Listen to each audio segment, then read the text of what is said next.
Друзья, доброе всем утро! Сегодня у нас необычный день. Хотя, конечно, каждый день в Припяти необычный, но сегодня день особенный, потому что сегодня мы пойдем на левый берег. Пойдем исследовать деревни, в которые никто, ну или почти никто никогда не ходит. И я даже немного волнуюсь, честно говоря. Я только что проснулся. На улице потрясающая погода. Вот так вот выглядит это небо. А представляете, какое это небо ночью, когда ты спишь вот так вот и видишь звезды, и все усыпано звездами. И это, наверное, просто лучший плазменный телевизор, который может быть. Такая вот плазма во всю стену, короче, у нас. Гигантская. Лена еще залипает. Я пью витаминки вот такие вот. Это шипучие витаминки, растворимые. Очень классная штука. Их можно брать с собой. Это комплекс витаминов, и там еще в нем есть минералы. И дополнительный его плюс в том, что если, ну, знаете, здесь вода иногда имеет разный такой привкус, ну, может иметь, даже фильтрованная. Вот. А эти витамины, они такие, как газировка получаются, с апельсиновым вкусом. И, короче, и ты никакого привкуса не чувствуешь. Меня бесконечно радует наш балкончик, наша новая квартира, наш новый дом. Отсюда просто не хочется уезжать. Если бы вы знали, насколько здесь удобно, классно и комфортно во всех отношениях. Ну просто, я не знаю, блин, у меня эмоции такие чудесные, связанные с этим местом. Я думаю, мы его еще больше украсим. Я постараюсь сделать там полки для книг. А насчет этих самых сеток на окна, мы, короче, подумали. Вот. Лена вчера высказала такую мысль, я полностью с ней согласен, что сетки на окна, они закроют ночную красоту, не будет так видно звезд. Хотя я уже нашел одну сетку, приготовил ее даже, чтобы с кнопками, причем, чтобы ее туда присобачить. Но не будет видно звезд, поэтому вечером мы зажигаем спиральки от комаров и любуемся звездами. В общем, ладно, да, это такое было лирическое отступление. Мы сейчас завтракаем, собираемся и выдвигаемся на поиски новых приключений в джунгли, в дебри неизведанных мест левого берега Припяти. Итак, мы уже выдвинулись на левый берег. Мы уже на улице Строителей. Сейчас наша задача дойти до моста, до железнодорожного, и по нему перейти, собственно, на сам левый берег. Вот, а там уже держать путь к деревне. Не показалось или голос был? Показалось, наверное. И там уже держать путь к деревне Красны. Мы хотим посетить, во-первых, старую заброшенную церковь, вот, которая отлично сохранилась, и о которой, вполне возможно, многие слышали, но совсем немногие там бывали. И вот мы хотим быть как раз в числе тех немногих, что там побывали. Проснулся утром, представляете, и обнаружил, что у меня почему-то опухший левый глаз. Я подозреваю, что это из-за пыли, потому что мы лазили пару дней, искали, ну как бы получается, ну да, где-то, наверное, часов 15 мы потратили на поиски, ну может быть 10, на поиски нового дома, вот, и облазили огромное количество разнообразных квартир, домов, вот, и вот эта вот пыль, у меня вообще на нее аллергия, вот, и у Лены тоже, но у меня сильнее. Вот, и у Лены было пару дней тоже назад такое, что у нее было ощущение, что у нее какой-то песок в глазах, и тоже глаза были красные и подпухали. И я вот сегодня проснулся, и у меня такой запухший левый глаз. Я как бы вроде и промыл его, но пока что не прошло. Это я вот к чему. Если вы собираетесь идти в Припять нелегалами, жить здесь, ну вот в квартире, и у вас есть какие-либо аллергические реакции, вот, на пух, на пыль, то учитывайте это, потому что в квартире вам жить не получится. Вот, у вас будет не только опухать, вот так вот, у вас будут слезиться глаза, подпухать, у вас будет постоянно першить в горле, в носу. Вот, и, ну, вообще будет постоянно дискомфорт, ваша аллергия будет обостряться. Вот.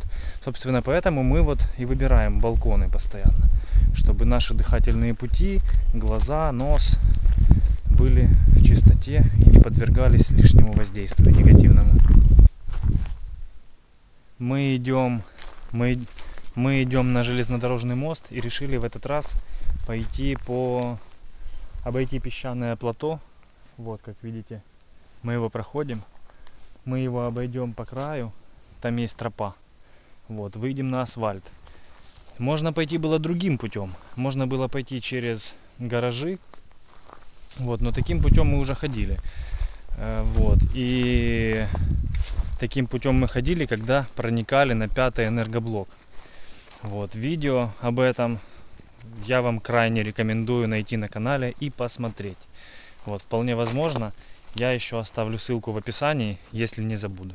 Потому что иногда я просто забываю это делать. Вы уж меня простите. Сейчас мы хотим разведать новый путь. Пойти вот по этой дороге. Как бы и выйти на тот самый асфальт. И прямиком по нему дойти до железнодорожного моста. Потом мы переходим мост. Вот, и там уже движемся в деревню Красное. И вполне возможно, что мы пройдем дальше, еще вглубь. Потому что, как вы наверняка заметили, на мне рюкзак, на Лене тоже рюкзак. То есть мы с самого начала подготовились к тому, что вполне возможно нам придется как минимум один день, ну то есть одни сутки, ночь, переночевать там, на левом берегу, найти какой-нибудь дом и провести ночь там. То есть у нас будет времени больше, чем один световой день, и вполне возможно мы за это время успеем обследовать не одну деревню, а целых две. И была, конечно, мысль еще забраться, пройти прямо и забраться как бы в белорусскую зону. Вот. Но это такая мысль, знаете, надо больше еды. Вот, а не хотелось брать тяжелые рюкзаки, больше еды, и к тому же у нас в принципе осталось еды не очень много. Но мы об этом подумаем. Если мы по дороге найдем достаточное количество мидий, вот, и фруктов, то возможно мы это осуществим. Но, по крайней мере, пока что у нас задача дойти до деревни Красное. Пересекаем песчаное плато. И у меня, знаете, такое мироощущение, как будто я иду по выжженной радиоактивной пустыне после ядерной войны. Вот такое вот ощущение. Потому что, ну, здесь подфанивает примерно от 200 до 1000 микрорентген. Вот, но там, где мы идем, здесь как бы по минималочке. Вот, но можно найти места пожестче. Везде стоят вот такие вот знаки треугольные, означающие радиацию. Есть черные, есть желтые, разные есть. Вот. Но вот это мироощущение, знаете, вот подобное мироощущение вот в фильмах постапокалиптических, когда там главные герои идут тоже по такой вот, по таким пустошам, выжженным солнцем. И вот здесь это мироощущение тоже присутствует, такая атмосфера.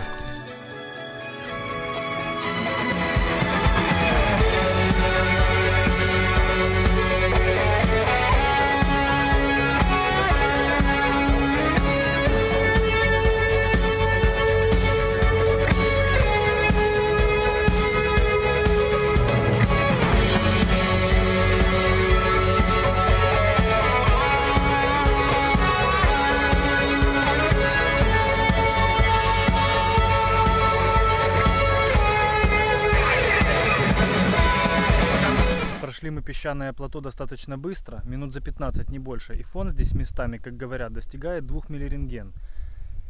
Кратковременное воздействие для организма такого фона, конечно, никакого вреда не несет, но и долго находиться здесь тоже никакого смысла нет. И тем более у нас и задачи такой нет ходить и мерять самый высокий фон, искать самые радиоактивные места и хайпиться на этой теме, просто потому что, ну, это в конечном счете вредно для здоровья. Вот. Собственно, если вы пойдете этим путем, то я вам также рекомендую проходить его максимально быстро. Это несложно сделать, за 15 минут вполне можно его пересечь. И сейчас наша дорога лежит прямиком к железнодорожному мосту. Сперва по этой грунтовочке, потом она перейдет в асфальт, и потом уже будет железнодорожный мост. Ну, по крайней мере, так должно быть. Мы здесь еще не ходили, и как оно будет, мы вам, конечно же, покажем. И вы переживете все наши приключения вместе с нами.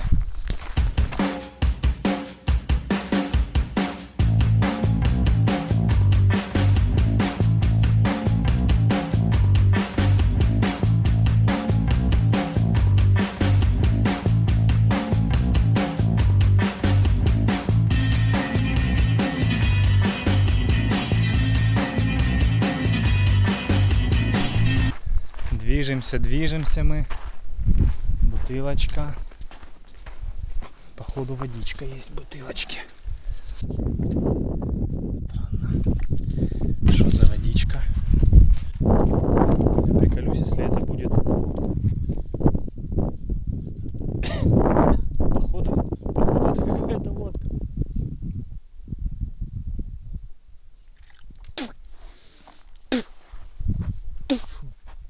Блять. Прикинь, реально водка.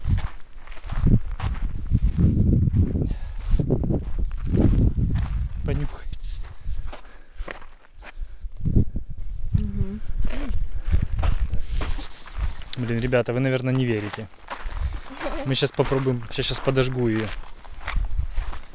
Сейчас надо полить что-то и поджечь. Полить некуда, оно сейчас разольется, конечно, но как бы...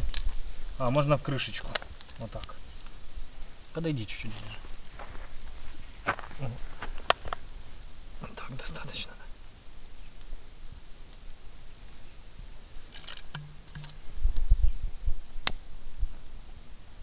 Не горит. Он выдохся, он уже не горит. О! Начало. Не видно. Не видно на солнце. Слышно, как оно горит.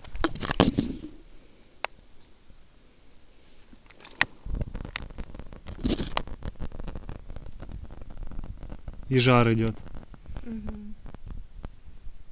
На солнце не видно, конечно, будет, как оно. Вот еще раз. Ну, такими местами. Ау. Короче, я думаю, вы увидели все-таки, что это спирт. Но нам он не нужен. Я не знаю, куда его девать. Так что мы его оставим здесь, может найдет.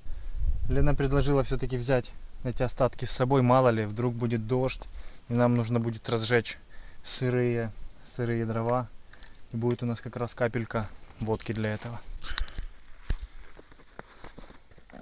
Так, чтобы вниз в карман залез как раз.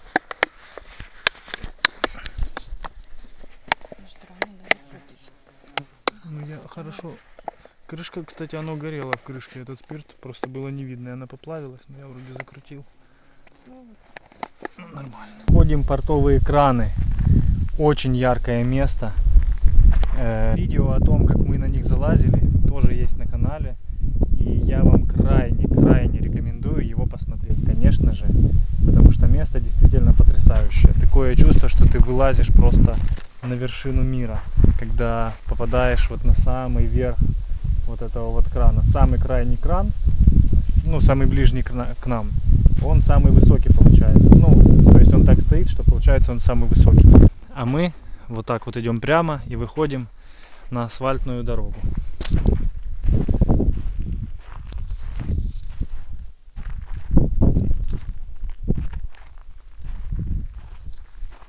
А по левую руку у нас получается река Припять. Вполне возможно, что мы еще покупаемся по дороге туда. Хотя, наверное, уже на левом берегу. перейдем железнодорожный мост. И тогда уже искупаемся, освежимся, наберем водички. Подходим к мосту. Вон железная дорога. До нее метров 100, наверное, 150. И вот там вот кто-то что-то пилит бензопилой. Наверное, не будет слышно. Но кто-то конкретно что-то пилит бензопилой, а нам надо выйти к железной дороге.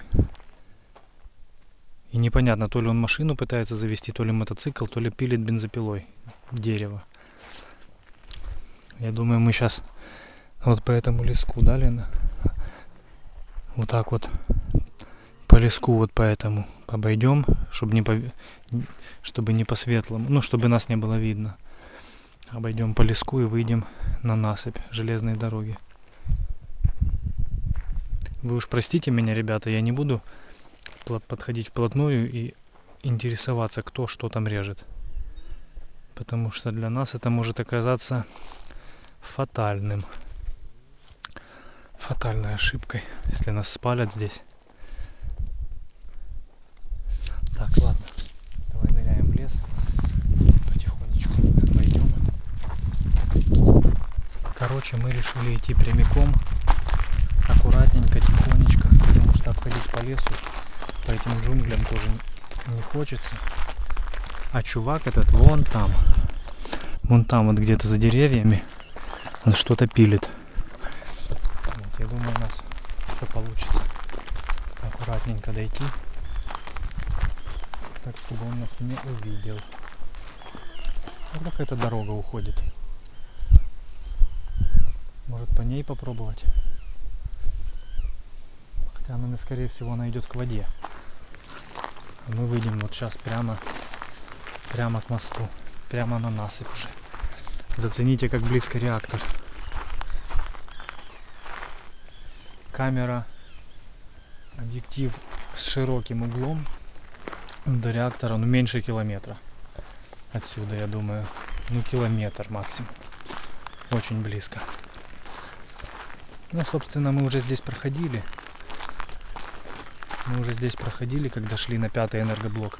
Если вы это видео не видели, обязательно посмотрите. Это одно из самых ярких приключений в моей жизни. Если не сказать больше.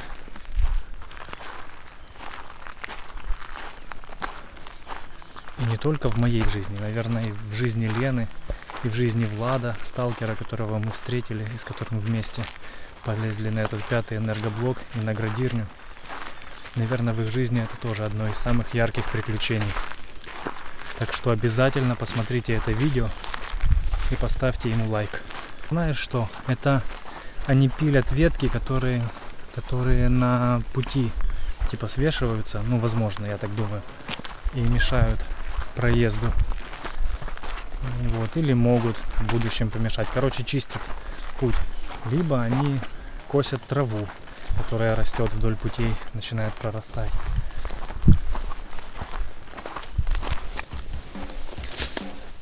Залазим на насыпь. Сейчас выйдем на колею.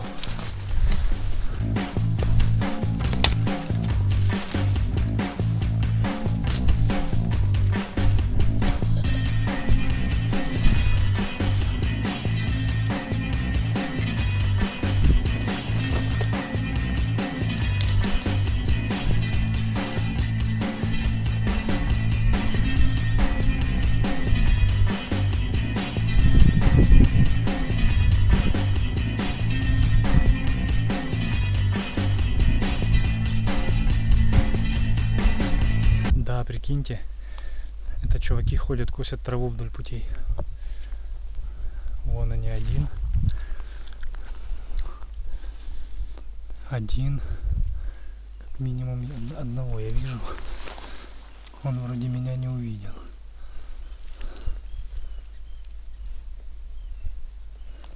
Да, он один. Не увидел он меня. А вот даже видно, видите, вот здесь вот они уже прошлись. Если бы мы пришли на час раньше, мы бы прямо на них напоролись бы. Вот. А мы хотели выйти раньше.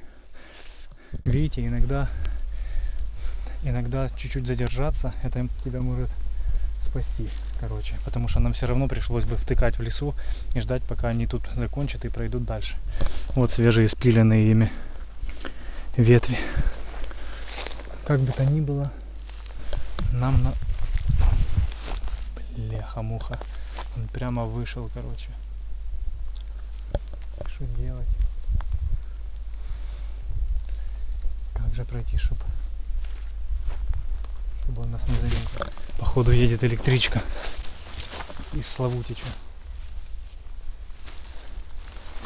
Будем прятаться. Как хорошо, что мы сейчас не пошли по мосту. Представляете, какой был бы запал, если бы мы шли по мосту, а нам навстречу ехала электричка. Даже представить сложно.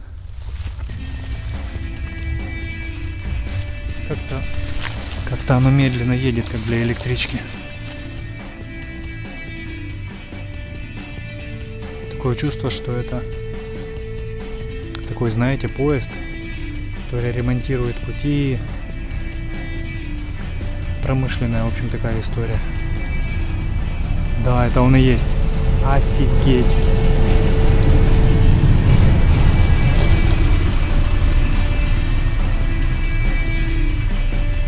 Чувак, походу, нас не увидел, он смотрел вперед. Он даже голову не повернул. Вообще. Блин, ребята, вот это капец. Посигналил. Посигналил тому, кто впереди там косит.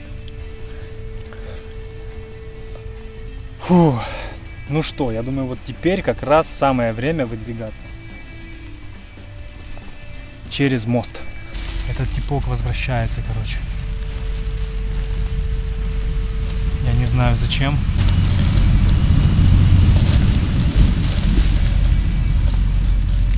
На этот раз мы спустились значительно ниже, чтобы он точно нас не увидел. Вдруг он нас спалил и решил вернуться еще раз посмотреть.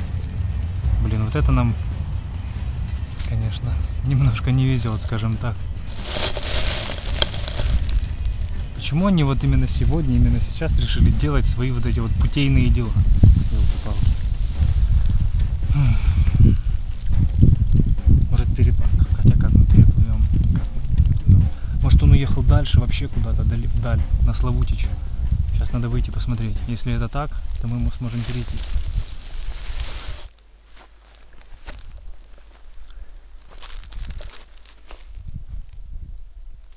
Но звука газонокосилки я не слышу. Газонокосильщика не вижу.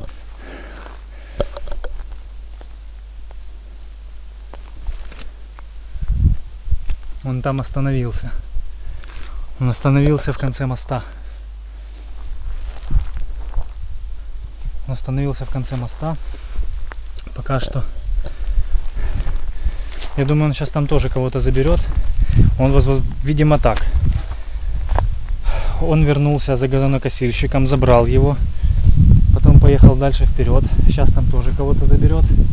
И они дальше поедут в Славутич. Потому что вся обслуживающая вот эта вот история, как бы обслуживающий персонал, путейщики и так далее, вот эти вот вагоны обслуживающие. Я просто не знаю, как это называется, я сам не железнодорожник. Вот. Так что вы меня поправьте, если что, и простите за неточности. В общем, он, скорее всего, находится все это в Славутиче, а не на станции Чернобыльской АЭС.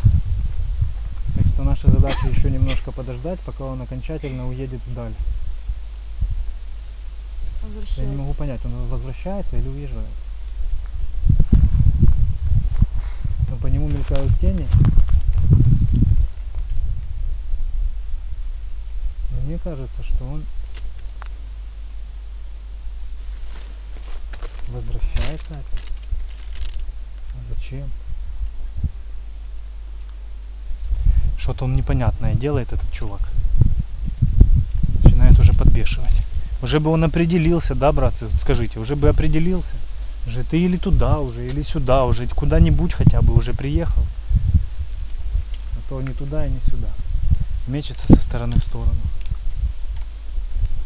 Все, он удаляется, он уезжает, наконец-то.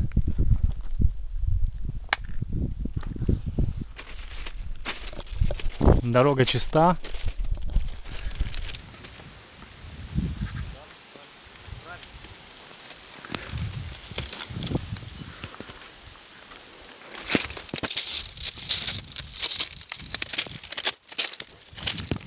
Фух. Все, теперь наш путь лежит прямо через мост на левый берег Припяти. В неизведанные, в нехоженные места, в джунгли, где масса диких животных, где куча неизведанных деревень, нехоженных никем, ну или почти никем. Я вам больше скажу, я уверен, что многие деревни в глубине там, в последние 20 лет там вообще никого не было. И они стоят нетронутые. Туда крайне мало ходят. Крайне мало. Вот в ближайшие эти деревни, вот в Красное, еще ходят люди. А вот туда вот дальше, все, это глушь, это джунгли. И природа тотальная поглотила эти места. А это значит, что там все очень хорошо сохранилось. Что там все не растаскано. Что там можно найти массу всего интересного. Куда мы с вами и отправимся.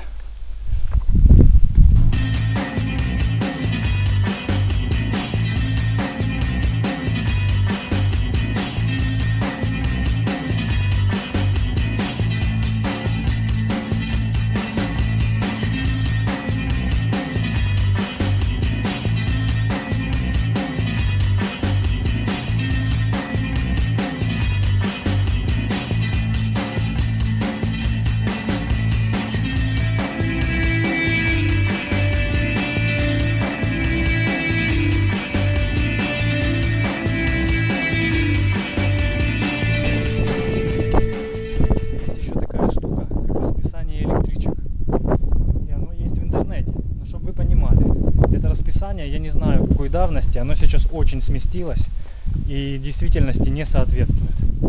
И у нас сейчас задача добраться до конца и сделать это так, чтобы не встретить электричку. Мы уже решили, что если встретим электричку, то переберемся вот на эту вот как бы железную тропинку, приступочку и будем прятаться за сваями.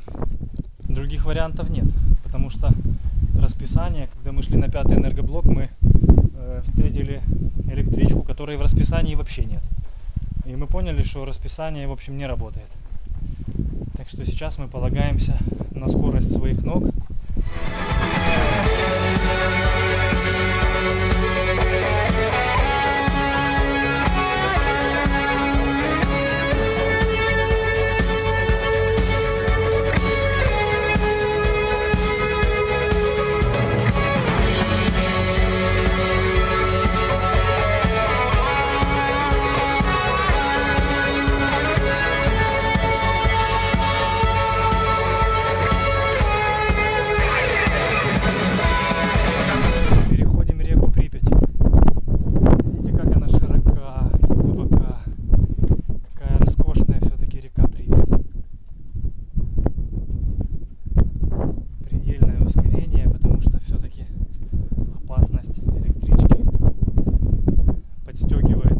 Поджигает пятки тебе.